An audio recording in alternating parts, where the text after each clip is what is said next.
I was born in 1989, which means I was maybe 7 or 8 when I first started noticing the discs. At the grocery store, there was always a little stack of them near the gum. We found them inside cereal boxes. At some point, we had so many we stuck them on our bedroom walls. You would balance them on your index finger and look at your reflection. A tiny funhouse mirror full of rainbows. They were just part of the texture of being alive in America in the 90s. Like Got Milk commercials. Or the smell of scented markers. I didn't know what they were for. I just knew they were everywhere. Someone put them there. I'm Dana Boquin. This is Found in the Machine.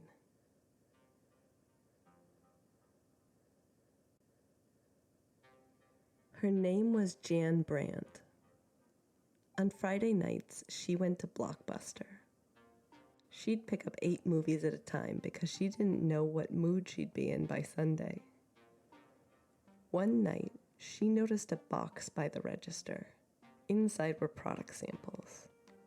You'd get a box free if you rented 3 movies. So she took 2 boxes, walked into her office at AOL on Monday morning, and said, "We need to put a disc in here." Jan Brandt had come up as a copywriter, moved into sales, and eventually shifted to direct mail marketing.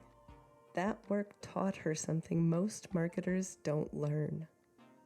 The physical object you pull from the mailbox is doing work before it ever gets opened. The weight of it in your hand. It can shape the decision in a fraction of a second about whether to open it or throw it away. She had developed an absolute belief. A belief that you could not send someone a real package in the mail and have them not open it. A package. Not an envelope. Something you could really feel. In 1993, AOL CEO Steve Case brought her in with a mandate. Grow the subscriber base. She was given control of AOL's entire marketing strategy. So she set out to make the internet feel inevitable. To understand what that meant, you need to remember what getting online actually looked like in the early 90s. Before AOL simplified everything, connecting to the internet was a genuinely technical act. You had to find a local access number for your area. You had to understand protocols. And if you didn't, you had to read a manual. Brandt had sat in focus groups, watching people try to figure out computers for the first time. One person held the mouse in the air, pointing at the TV screen like a TV remote. She remembered seeing another put it on the floor and try to work it like a sewing machine pedal. They were not going to read a manual. They were not going to configure anything. And they were everyone. The internet was not a place most Americans had been, and it was a place that required you to already know your way in. AOL was trying to change that. But at the time, it was a distant third or fourth in the online services market. And almost nobody could explain what the internet actually was in a way that made someone want it. It made advertising nearly impossible. You couldn't put it on a billboard. You couldn't capture it in a TV commercial. But what you could do was put it in someone's hand. Each of those discs had a clear polycarbonate core a thin aluminum layer to hold the data, and a coating of lacquer on top. Light and cheap to make. Not biodegradable. Brandt's team could produce them by the millions and ship them everywhere, and she intended to. She launched what she herself called a carpet bombing strategy. It started with floppy disks in 1993 and shifted quickly to CD-ROMs. The strategy wasn't just to mail them, it was to make them inescapable. The discs turned up in magazines next to the perfume samples. They were at the bank by the deposit slips. In your fast food order with your napkins. On the airline meal tray between the pretzels and the ginger ale. If your eyes landed somewhere, the odds were decent that a disc was nearby. And then there were the Omaha Steaks. Omaha Steaks shipped frozen orders all over the country. Brandt wanted a disc in every package. The problem was obvious. It would have to survive being frozen solid, thawed, then stuck in someone's computer. Before her team could commit, they flash froze a floppy disk, let it thaw, and found out whether it still worked. It did. The disc went out with the steaks. As the software grew more complex, the pressure to go to 2 discs grew with it. She absolutely refused. She was, in her own words, crazed about it. Getting the disc into someone's hand was worthless if it came with friction. The whole point was that you picked it up, you put it in, and the door opened. 1 disc, 1 step, 1 door. She understood that the internet wasn't something you could sell. You could only give it away. And you had to give it away until people forgot there was a time before it. The scale of what followed is almost impossible to comprehend. At the peak of the campaign, AOL had distributed over 1 billion free trial discs. 50% of all CD-ROMs manufactured in the entire world bore the AOL logo. Not 50% of promotional discs. 50% of all discs, including music albums and software. The campaign cost at least $300 million.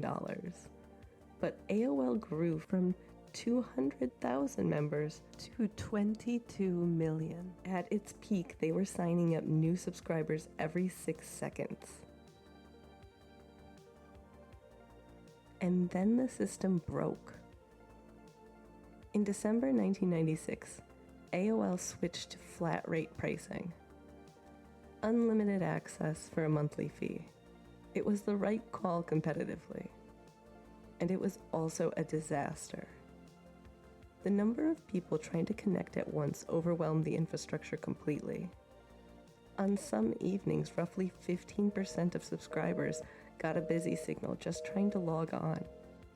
Attorneys general around the country threatened lawsuits. AOL promised refunds. Steve Case made a commercial telling people the company was working day and night to fix it. The public dubbed the company America on Hold. The campaign had worked. Brandt had gotten so many people through the door that the door was jammed. As the infrastructure caught up and the congestion eased, the discs kept coming. But they had become a type of cultural noise. Everyone had stacks of them. Nobody needed more. They were mocked in the press. PC World's readers voted them the most annoying tech product of all time. And because the discs were everywhere, the physical objects began a second life. The blue and white disc that had been millions of Americans' first contact with the internet became raw material. People used them as coasters. They hung them in gardens as sun catchers. shattered them to make lampshades and bowls. One collector eventually built a glowing 150-pound throne out of 4,000 of them. And one of the early floppy disks was mailed to a man named Bernard S. Finn, promising 15 hours of free access. He never opened it. He just kept it. That disc is now in the collection of the Smithsonian National Museum of American History. Among the things the country has decided are worth remembering. Over 1 billion discs. The ones that didn't become folk art or end up in a museum mostly went in the trash. The ones that went in the trash are still there.